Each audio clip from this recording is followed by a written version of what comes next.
from 5 to 51. So that's 46 photos. No, that's fine. 45 photos? I have in the slideshow. Oh, there's.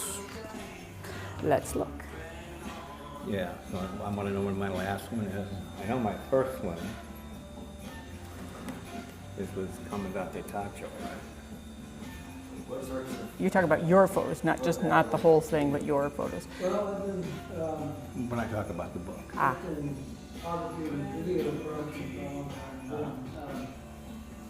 It's him.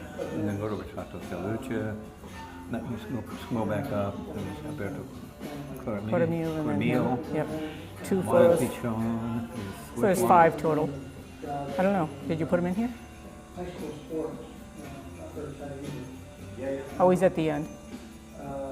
Yeah, he sent me the book. Yeah. Right. The one for sure.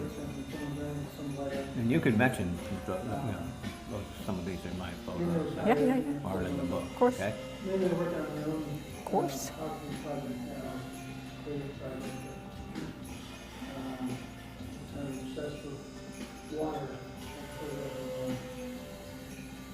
We're not wanting to go out. Mm-hmm. No, it wasn't practical. I just was trying to figure out what people wanted to do. That's all. And because I want to rush off. Yeah. Right. Yeah. Sure. Rushing things. You don't mind that? No.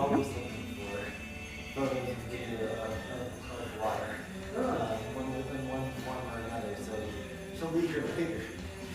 She should chat about it. Yeah, good. She's in Vermont, to work. Yeah.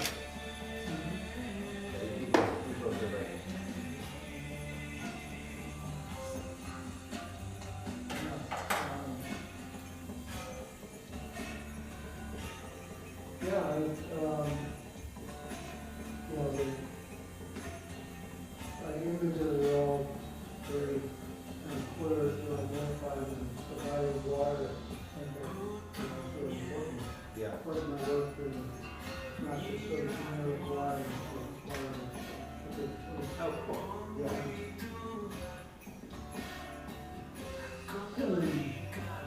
I mean, for the work that we do, I'd be very interested in talking to you more too, because we can always use more images of water attached to the places that we're working. Yeah. So that's good. Yeah. It tends to be more abstract, not just sort of a picture of a place. Yeah. But kind of different way of looking at water. Yeah. And as I said, it is specific.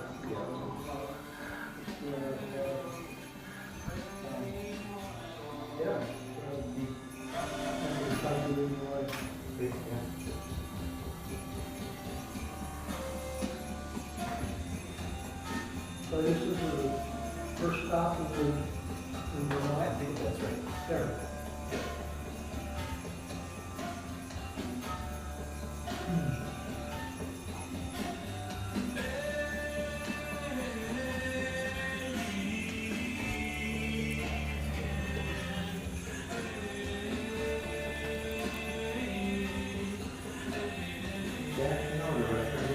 Yeah, that's actually a good idea.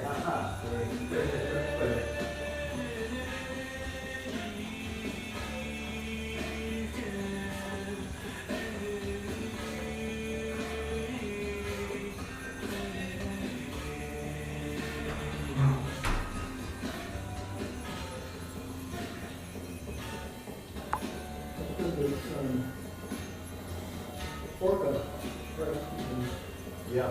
Yeah. That's important. That's great.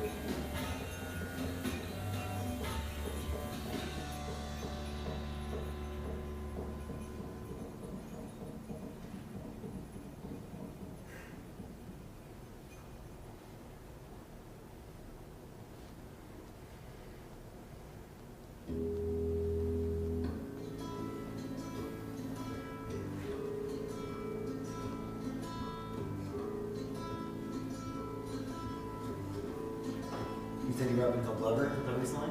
I was until June. Where in Lover? Oh, you know A Lover? little bit. Yeah. Well, you know where Parker High is? Yes. So just probably less than half a mile down the hill. Okay. On that, I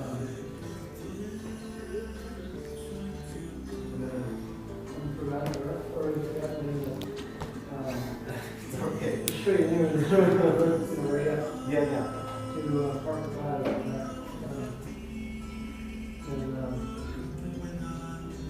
Yeah, so it was, Parker High, and the neighborhood hang out. And then I got to do, sometimes on the Dory and Yeah. Crystal Lake and, Shadow Lake, Yeah. and you know those areas? Yeah, yeah. That's, Yeah, we got to just explore. Growing up, I used to go up to Glover with my family, just for like a long weekend in the winter. where We would ski over at Allen Lodge and all that, stuff like that. So, yeah, I just love that area. We actually used to stay in a little place on Shadow Lake Road. And I just, lots of fun memories of Glover area. Yeah. No, it's beautiful, it's just, remote. Yeah. So I get tired of, driving the hour round trip to Hardwick. I know, yeah. Almost 3 hours, or actually over 3 hours round trip to Toronto. Yeah. So,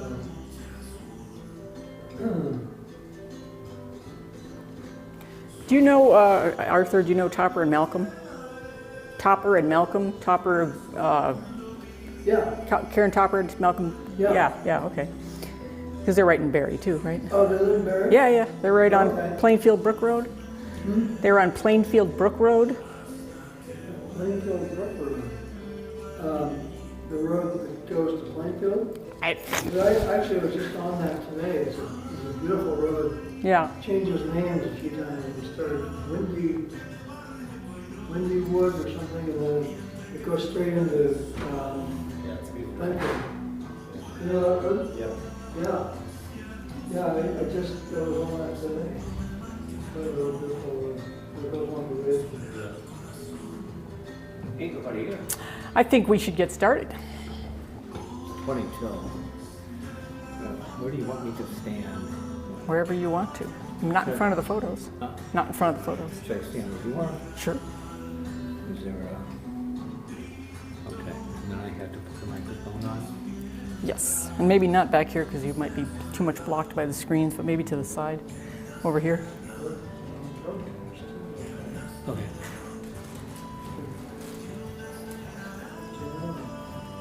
Tell me what to do, like you. Okay.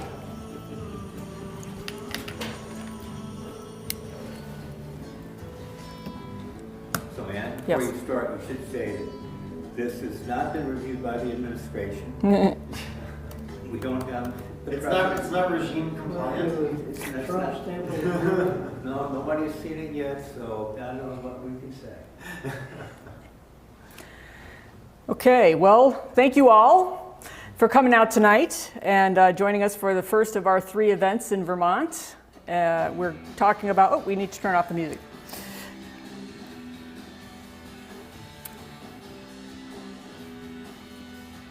Sorry, we'll try again. There's a button on it that is a power button. There's a power button on it. That works too. All right. So anyway, thanks for coming out tonight, and appreciate your wanting to share this information with us. This is a global struggle for forests being put on by Global Justice Ecology Project, based on. It's also a book signing it's also a book signing for a book called Portraits of Struggle by Oren Langell, who will talk about the photos in the book in a little while. And it's a book signing after the event is over. We'll have some snacks and some drinks. And looking forward to having more conversations. Since it's a smaller, more intimate crowd, we can talk more and talk at less. So I think that'll be good. So I'll get right to it. My name is Ann Peterman. I'm the Executive Director of Global Justice Ecology Project, co-founded it back in 2003, but have been working in Vermont with Oren Langell, who wrote the book and took all the photos in the book, since 1991. And we started working in Vermont. One of the first things that we did was went to the Abenaki people, and this is Homer St. Francis, who was chief of the Abenaki at the time, and they were in a struggle for state recognition by the state of Vermont, because their land had been taken, generations before that, by the Ethan Allen boys and so forth, the Green Mountain Boys. Decades before that. So they were trying to get state recognition of their land, recognizing that they were the original people here. And they were giving out their own fishing licenses. They were giving out their own license plates to their people and getting brought into court quite a lot. So we did court solidarity for them. We did a lot of media work for them, helped them get press for their struggle. And that was the very first thing that we did, was introduce ourselves to the original people from this area and support their work. This is Judge Michael Delaney and Chief Homer St. Francis in court. And at this point, this is actually not from the book, right? No. We were going to put this in the book and then we didn't. But that's Homer pointing at the judge. The judge told Homer to be quiet because he was out of order. And Homer said to the judge, "No, you're out of order." He was quite a person. One of the other major campaigns that we were involved with in the early 90s, this was in 1993, we went up to James Bay to Cree territory, the territory of the Cree indigenous people on the east coast of James Bay in northern Quebec. And we were supporting their work to try to stop a new dam project on the La Grande River. And there was a long campaign, big campaign in Vermont, lots of solidarity, which ultimately was successful in winning a kind of a moratorium on the dam project on the Great Whale River after an international day of action that was organized by the organization that Oren and I had then founded, which was called Native Forest Network.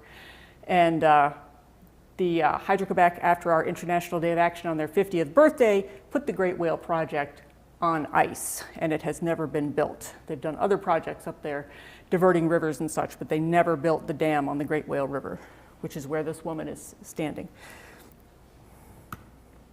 And another major campaign that we were involved with here in Vermont, this is in 1996-97, there was a proposal by Champion International to spray herbicides from the air onto their forested lands in the Northeast Kingdom.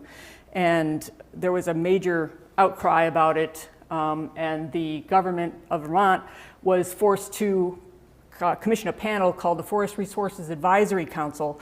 And they originally were unanimously in support of the spraying.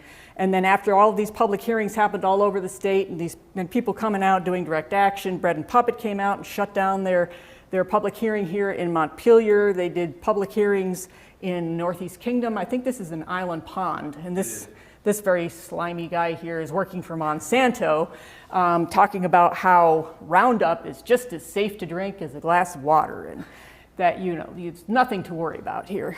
But people came out from all over the place saying that, surrounding landowners saying they would come out under the helicopters to stop the spraying and so on.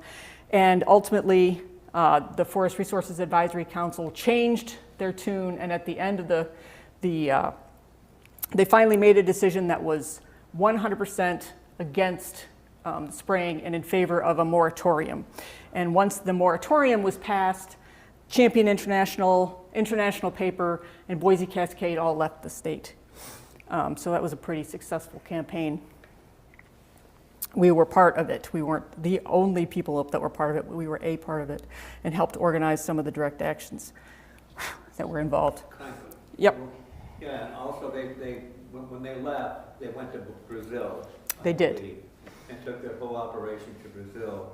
So we felt like, okay, well, we won here. but we just shipped them another big problem. And I think that's when we started getting really involved and starting to understand the corporate globalization structure and what was going on with globalization. Yeah, corporate globalization was a major issue for us, became a major issue when we realized that we could stop logging in Vermont, but the companies would just go to Brazil and keep logging and causing misery there. So we got more involved in a global way with that lesson. We were also working on Green Mountain National Forest issues. This is the Green Mountain National Forest headquarters in Rutland, Vermont, after during a campaign to stop logging in the Lambrook area in the southern part of the Green Mountain National Forest. And we were part of a national campaign at that time that was trying to stop logging on all of the national forests. It was called the Zero Cut Campaign. So there was a lot going on in those days in the 90s about the Forest Service. And I'm very happy there's now more work going on around the Forest Service because they definitely need somebody to help them figure out what they should be doing and what they should not be doing. So as I mentioned, all of this work that we were doing got us more involved on a global basis. And one of the things that got us involved on a global basis as well was the Zapatista uprising that happened on New Year's Day 1994. And we had been campaigning against the North American Free Trade Agreement, this massive trade agreement between the US, Canada, and Mexico that we understood was going to cause massive ecological destruction as well as social injustice. And the Zapatistas, which is an indigenous people's army in Chiapas, Mexico, they also understood what it was going to mean for them, and they called it a death sentence for the indigenous peoples of Mexico. So they rose up on January 1st, 1994, which was the day that NAFTA was to go into effect, and they have continued to organize ever since. They still are there in the communities. They are still resisting, although they're up against a lot of economic injustice that's caused a lot of chaos in their communities, but yet they still continue, which is pretty amazing. And with this, I'm going to segue over to Oren, who's going to talk about the actual book that is pictured, that this picture is on the cover of, Portraits of Struggle, which takes place from 1972 is the first photo that's in there, the first year of photo that's in there, and it goes all the way to 2023. Oh, yeah, 1972 to 2023. That's it. And where does this go? Anywhere? So, Put it in my ear. Can you put it on me? It's easier. So this photo, a lot of people said, how did you get him to pose like that? Well, he didn't. He actually was standing under a tent, and the light was reflecting on top of the tent, and underneath the tent gave that beautiful lighting, and he just happened to look at me, and I looked at him and got that photo. And I mentioned a guy by the name of Rob Amon before. He did all of his writing of books in an American typewriter, and so this is American typewriter in his honor. At least the cover is. This is Washington, D.C. in 2000. Right, yeah, a year after the Battle of Seattle, and I think you all know that, but a lot of times you have to explain what it was when people shut down the WTO. Well, this was against the World Bank, and there's a group called 50 Years is Enough, and believe it or not, it was founded in Vermont, and a lot of people don't know that, but that's very interesting. And 50 Years is Enough, and a lot of other groups got together to organize this massive protest in Washington, D.C. to shut down the World Bank because of the World Bank giving loans to countries, and then people would pay back the loans, but the interest rates was so high, it was just a spiraling thing over and over and over again. And this is in Santiago, Chile in 2018 during the People's Uprising, when people uprose to try to get the constitution that was still in effect from dictator Pinochet. And even though Pinochet was no longer around, the Constitution was. So people had to live under that Constitution. But about hundreds of thousands of people all throughout Chile, and everyday people were marching in the streets, and then there was a certain part of the people that did a lot of street fighting, and and also going to where the street fighting was, there was a party going on all the time. You could just smell marijuana everywhere in the air. I have been to a protest where people drank beer, but people were drinking beer, having a good time. And this is a jazz musician walking toward the front line just to entertain them. And we're like, well, he's going that way, this way. There were a bunch of people throwing firebombs at a church. So kind of interesting. And that was the church that the National Police went to. The National Police ended up, I believe, blinding over 400 people. They were shooting people in the face intentionally. And so the carabineros, so people were not too hot on them. So there was young people were in the front lines, and you talk to just about anybody in Chile and talk about the Línea Frente. And they loved these kids. They just thought that was great, that the kids were standing up, doing things. And here's a shot from a water cannon shooting water. Actually, it wasn't more than water. It was toxic chemicals that they were spraying with everybody to everybody. Go out later tonight and talk about a bar situation where it was really interesting being soaked with that. This is Alberto Culimil. He was arrested for how many times? What was it for? Some made-up charges. He helped shut down 3 hydroelectric dams in Chile. So he made up some charges to put him into prison. Exactly, and this is Alberto in Temuco prison, and we were luckily got in I was lucky enough to take some still photos, and again, Caramel looked at me right at the right time. I took a photo of him.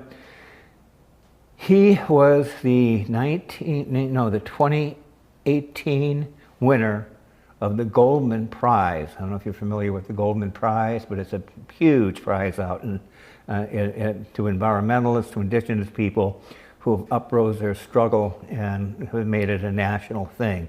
So his daughter accepted the prize while he was sitting there, actually. He was finally let out of jail, and there's this reports he's in and out of jail all the time. Very typical for the Mapuche. And this is we went to the militarized zone the last time we were there, and that was it was last year, last October actually. There were how many, 8 of us? 7, 6, 5. There were a few of us that went down, and we took a tour through the militarized zone. To get into the militarized zone, there were, military everywhere, and military was supposedly everywhere where you went, but they backed off because we were there and tried to make it look... American documentary film crew. Pardon? An American documentary film crew. Yeah, American documentary film crew. Us, they didn't want us to see the military stuff that was going on. But I know Ann and others went into prisons and interviewed political prisoners. There were hundreds of political prisoners that are Mapuche, and Ann will talk more about that later. But this is a town we went to close to Lake Yuyu, and that is where the major part of the resistance is taking place. This man was looking, Retrato de Lucha, that is the book in Spanish that unfortunately we didn't bring. But that book opened up the door to a lot of different people, because people would look through this and understand that we've been through struggles all over the world, and they started trusting us. And they trusted us. We ended up getting tremendous interviews. We were putting a film together when we got back. And unfortunately, so many people were arrested. A lot of the people requested that we do not show the photos until after the trial. And as a photojournalist, it's hard. But as a concerned photographer, that's the way you got to do it. I'm sure not going to try to get anybody. After they confided in us, and they said some wonderful things about what they were doing and who the opposition was and how messed up they were, so this book really, helped gain a lot of solidarity. And I forgot, no, I do have the pen. Anyway, this is a book. It's for sale. There's a lot of photos. One of my favorites is this guy cutting down a fence with an upside-down McDonald's T-shirt at the WTO. But, Ann, do you want to take over, or is there another photo? Chile.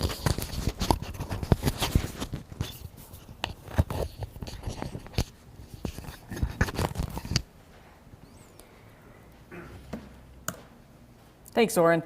Yeah, we want to get into a little more detail about the Mapuche struggle. So first, we'll situate what we're talking about. Chile, obviously, as you can see, is the very southern part of South America. It's a very long, skinny country. Some people compare it to California, but stretched really thin. So you can go skiing in the Andes in Chile in the morning and go swimming in the ocean in the afternoon, is what they say. I haven't personally done it, but they say you can do it. And over on the left is the Mapuche territory, which is kind of in the center of the country. So it's with some of the richest, whoops, sorry about that. It's some of the richest land for agriculture and where the native forests were the densest in that area.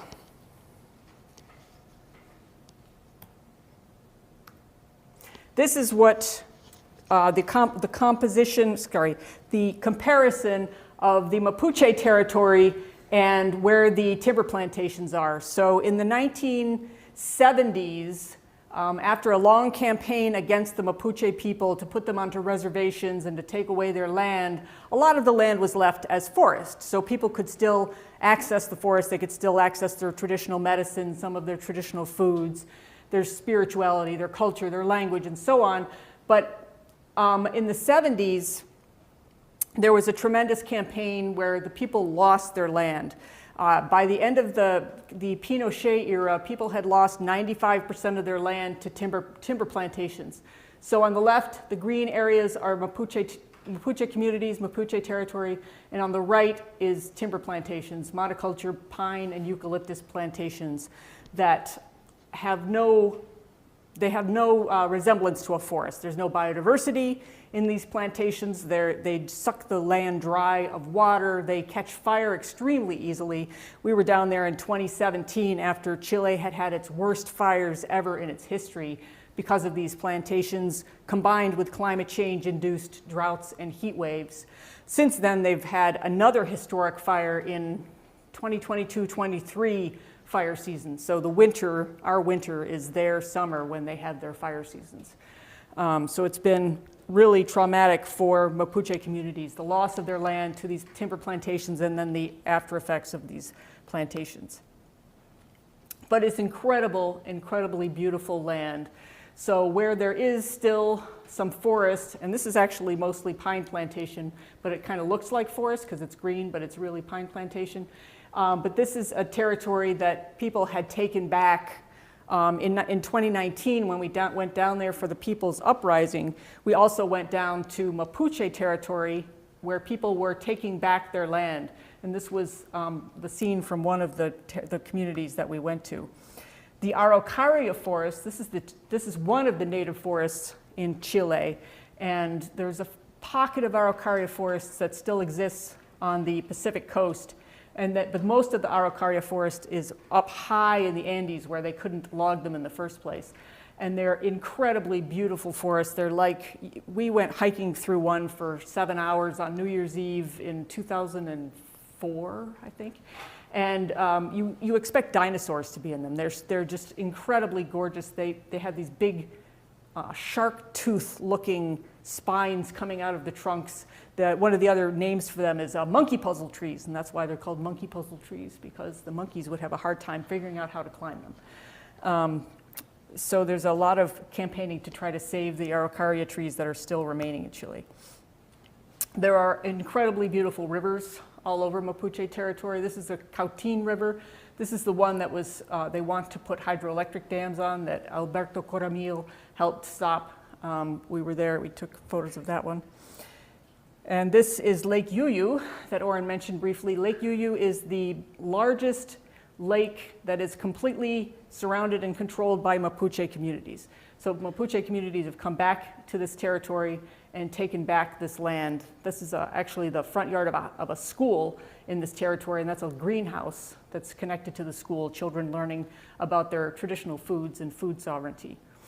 And on the far side, sort of over here in this area, is where Pinochet had a very well-known, famous torture center. Yeah. We've been saying Pinochet a lot as the dictator at that time. The reason he Come over here. The reason why he was a dictator, he was from the military, a general, and in 1973, was it? The democratically elected government by Salvador Allende, which happened to be socialist, was overthrown, and the military put in Augusto Pinochet. The overthrow happened because of economic policies, including the beginning of neoliberalism. So Allende was killed, or he committed suicide during when Pinochet's army came in. And after that, they brought in the Chicago Boys, which were the people that came up with the word neoliberalism and all the economics, and basically what that did was take away people's rights to have like public transport. It privatized everything. It was just privatization. And that is what's going on all over the world today still. And that's one of the reasons people are still trying to fight Pinochet. He's dead, but he's not dead yet. Not dead enough. So that's so that's Lake Yuyu, a very historic place. One of the communities we visited on Lake Yuyu that we don't have depicted in this show is called Pucuño, and Pucuño was where Victor Jara, who is a very famous Chilean folk musician, did volunteer work. And if people who are not familiar with Victor Jara should definitely check out his music. He's got some amazingly beautiful music. The Right to Live in Peace is one of his songs. Of course, it's in Spanish. But anyway, he's someone that you definitely want to check out. His music is beautiful. And this is what the native forests have been replaced with. So this is a eucalyptus plantation on the edges, on the fringes of a national park that we went to, that I can't remember the pronunciation of at this exact moment, but this beautiful island of Araucaria Forest is right in the middle of Mapuche territory, and it is completely surrounded by pine and eucalyptus plantations. You can see that car down there, and that little tiny car. That was the part of our delegation. So we were following them through this eucalyptus plantation to get to the top of the national park, where you can see the Andes on one side and the Pacific Ocean on the other. But you can see why these would be so environmentally destructive. They're not native to this region, they're native to Australia. And nothing grows in them. They take up all of the space, they deplete the soils, they deplete the water, they deplete everything. There's no room for anything else to grow. And they're also explosively flammable. So when they catch fire, they literally just explode into flames. So yeah, not a great choice for a forest tree, but there you go. And that's what they end up being later. We were taken on a tour of this clear cut. This was a pine plantation that was clear cut and was going to be replanted with a pine plantation. And it was right up to the banks of a stream that was relied upon by a Mapuche community just down from this clear cut. So there's laws in Chile. You're supposed to not log up to 100 feet from the creeks and so forth, but they're not enforced. So the logging companies do whatever they want, and the people downstream have no water, or have water that's undrinkable as a result. So the Mapuche people have been taking their land back. And this campaign really started in the 1990s of these young people who grew up through the Pinochet era, watched their beautiful native forests all being taken away and put into pine and eucalyptus plantations, and in their 20s started this resistance, which was called CAM. And people have been continuing that resistance to this day. They're not all affiliated with CAM, but they are taking their land back. They are recovering their land, because with it, when they recover their land, they also recover their spirituality, they recover their language, they recover their culture, they recover their native foods and medicines. All of that was lost when they lost the forests. So now they are bringing it back. And this, as I mentioned, their spirituality, we were allowed to film and take photos of this traditional spiritual ceremony by the Mapuche, where they were honoring the Andean condor, which is a sacred bird to the Mapuche people. Here is some people that we were on a earlier delegation. This was like in 2004, 2005. And this Mapuche man is demonstrating his disapproval of young eucalyptus seedlings by stomping on them. But this is what has been the state's response to the Mapuche people's desire to get their land back, is extreme militarism. So checkpoints, the army coming in, people being surveilled with drones, just unbelievable harassment by people, made up charges. We heard many communities testify to us about made up charges against people in their community who had been imprisoned they were charged, but they weren't actually found guilty, and they were just sitting in prison waiting for their trial for up to 2 years. So you can be arrested on bogus charges and you don't get it to actually have a trial for up to 2 years. So they call it preventative, it's a Spanish term, but it means preventative prison in Chile. This is the wife of one of the founders of CAM, whose name is Hector Yetul. She's an attorney. She's actually his attorney as well as his wife. And she and I and our translator went in and visited with Hector Yetul, and he told us about the conditions in the prison. And basically, if you're a Mapuche person in prison in Chile, you don't really have any rights as a prisoner. You don't get to express your own spirituality. You don't get to eat the foods that you are accustomed to eating. You don't have any of those rights, basic rights that prisoners have. And she was really passionate and has been a real rock for him. But it's been very difficult. She told us about how they, as a visitor, as a family member for these political prisoners, gets harassed. So Hector Yetul was a founder of CAM. He's in prison now because he spoke out in support of direct actions by Mapuche communities against the timber industry. So he didn't actually do anything but speak out in support of actions, and they arrested him and put him in prison. So, and he's in prison for 15 years, I believe. This time he's been in prison before. So she talked about the harassment that the family members get, and the other person, this is his son and his grandson. His son came to go into the prison with us to visit his father, and he was not allowed to go in. So he stayed outside. There was a protest outside against the harassment of political prisoners. And this is Juan Pichun. Juan Pichun, he is the lonco of one of the communities that we visited. His brother, Rafael Pichun, we visited. He's a political prisoner in the Temuco prison, which we went into and had a very long meeting with about 8 different Mapuche political prisoners there. And his family has been harassed by the Chilean government for a long time. In fact, it's gone before different international courts, this harassment against his family. And shortly after we got back, a short time ago, several months after we got back, he was just arrested on trumped up charges and put in prison with his brother. So now both brothers are in prison, and Hector Yetul's son, it's kind of like a family thing, Hector Yetul's son is also in prison with them. Other son. And this is all for timber. So I mentioned that the Mapuche territory was taken away for industrial timber plantations of pine and eucalyptus. Arauco is one of the major companies. So there's a couple of rich families that own the territory in Chile, and Arauco is one of the companies that is involved.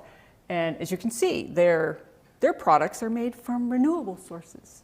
And they're just a happy, wonderful company. Not so much. But Global Justice Ecology Project, one of the areas where we focus a lot of attention is genetically engineered trees. And Arauco is one of the companies in the world that is pushing forward with gene-edited or CRISPR genetically engineered trees. It's a newer biotechnology for plants and trees and other animals. And Arauco is trying to create gene-edited trees that are teaching nature something new. So they want to have altered lignin trees. They want to redesign lignin. They want to have lignin that will make better engineered wood products. They want lignin that will make remove the lignin so they can make paper more easily and cheaper. They want to transform the lignin so they can make wood do whatever they want, whether it's to be liquid fuels, whether it's to be textiles or chemicals or plastics, all of these things that they call the quote-unquote bioeconomy, but it's basically increasing the global demand for wood. And as you can imagine, increasing the global demand for wood is going to increase deforestation and increase the conversion of native forests to industrial timber plantations. So that is what Arauco is doing. That is what a number of companies here in the United States. There's a company in North Carolina called Trico, yeah, that is working with Arauco on these gene-edited trees. And it's all about the bioeconomy, which brings us back to Vermont and the Northeast, New England. Genetically engineered trees have been widely opposed all over the world almost since the beginning. And there have been literally hundreds of thousands of people who've stood up against genetically engineered trees on almost every continent. No, literally every continent, except maybe Antarctica. But it's something that the GE tree industry has been trying to figure out how they can get the public to support it, because if they could get the public to support it, they could probably get sustainability certification companies to certify genetically engineered trees and their products, which currently they will not. And that's causing a big problem for them because it shrinks their market quite extensively. So they came up with the idea of the American chestnut tree, which was knocked out in the early part of the last century by an introduced blight from Asia. And they decided that if they could genetically engineer this American chestnut to resist this invasive blight, then they could convince people that genetically engineered trees were a good idea. And we, as people who've studied genetically engineered trees for 25 years, understand that that's a really bad idea. But one of the reasons that it's a really bad idea, beyond just being a genetically engineered tree, is the fact that it would be the first time ever that a genetically engineered plant is released into the environment with the intention of spreading itself and contaminating its wild relatives. So not just that they're putting genetically engineered corn into a cornfield, but putting a genetically engineered American chestnut into the forest intentionally to contaminate wild American chestnuts and spread its genetically engineered trait. And without any idea of what will happen in the long run. And the USDA, the US Department of Agriculture, the Environmental Protection Agency, and the Food and Drug Administration are the ones who are supposed to oversee this and decide if it's a good idea. None of them have any laws or any experience dealing with forests or trees in this way. And they have no clue what these trees could do. And it's quite horrifying to think about these trees being released in the forest with no idea what will happen. So we've been campaigning against it. They just finished up the next round of their environmental impact statement. They did a draft, the USDA did a draft environmental impact statement where they recommended approval of this genetically engineered American chestnut. But we submitted comments that were endorsed by over 170,000 people from around the world, 440 organizations saying, no, that's a really bad idea. And interestingly, recently, the USDA has come forth in this process and said, well, we did this draft environmental impact statement, but we actually don't need to do a final environmental impact statement, so we're not going to. They just kind of dropped it. And so we're kind of curious to see what will happen next. They still have to deal with the Plant Pest Act, PPRA, never mind. A Plant Pest Act. That is what governs their genetically engineered tree work. They still have to do that, but we're curious to see where that will go. And in the meantime, this is what they're planning to release into the forest. This is the Darling 54 American chestnut tree. There was, in the latter part of 2023, the American Chestnut Foundation revealed that their work with the SUNY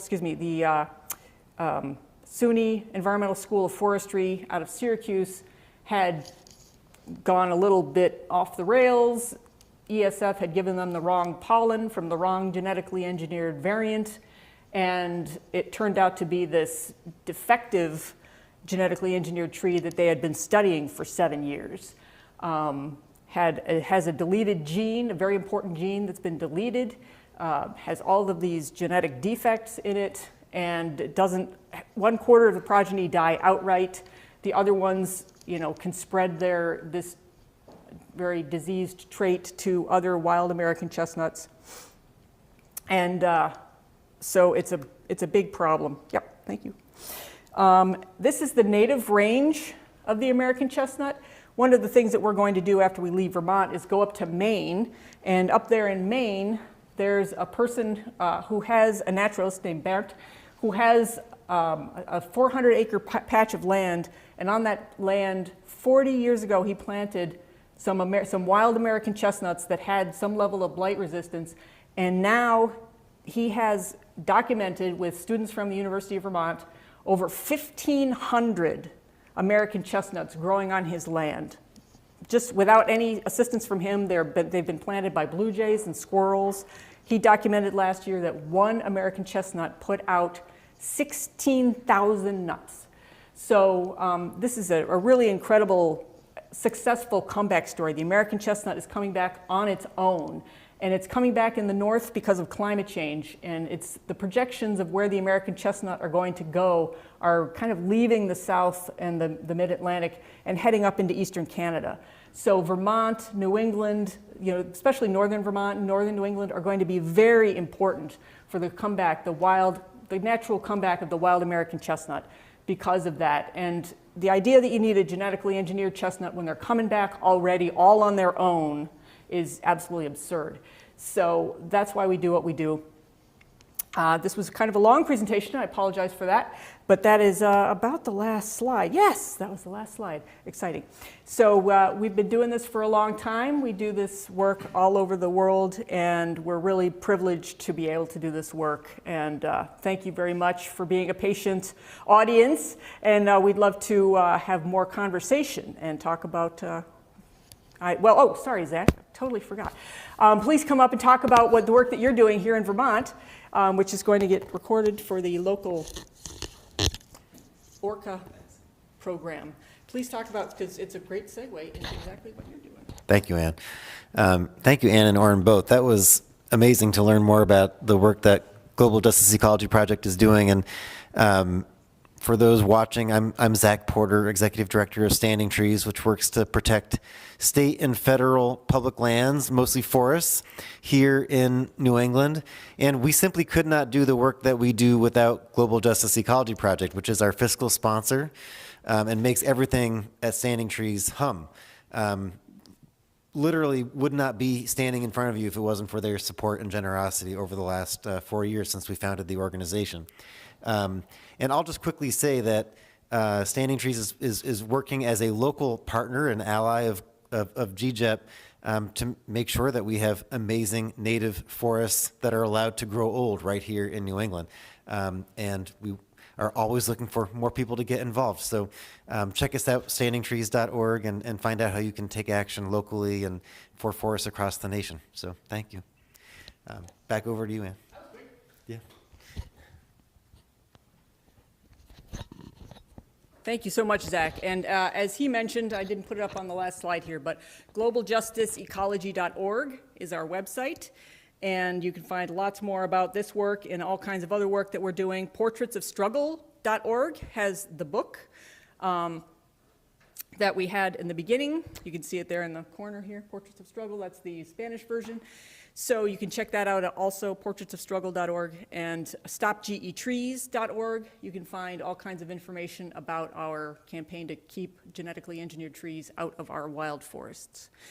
Thank you very much, and feel free to get a hold of us with any questions or comments.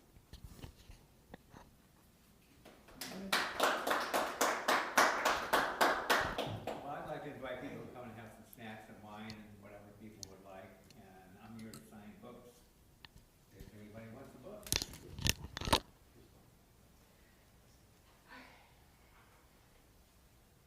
We've done it. Do you want to, does anybody want to talk? I mean, we have some discussion, yeah. And discussion and snacks, let's, we might as well be a little informal about it. What is the local community, what are area, not even local, I mean Valdivia, those cities are like pretty big cities near there. What are people's understanding of what's going on compared to what you, like if you were a non-Mapuche person living in Valdivia, would you be aware of all of this happening in your backyard? So yeah, the question is, what's the awareness of people in the cities about what's happening in Mapuche territory? Well, there's a lot of racism in Chile, and that was something that was a bit shocking when we were there, because we did a press conference in support of the Mapuche political prisoners outside of the Temuco prison, and it was covered by the largest media outlet in the Biobío region, which is one of the major Mapuche territories. And they posted it on their social media page, and the hate on the social media page was quite overwhelming. So there's a lot of people who I think they just follow what the media says, and the media says the Mapuche are bad, they're terrorists, they're doing all these terrible things, and they just listen to it without listening to what the Mapuche people themselves are saying. And that was something we heard from a lot of the communities there, was that they were being demonized, and they weren't being listened to. They were being, accused of all of these things that they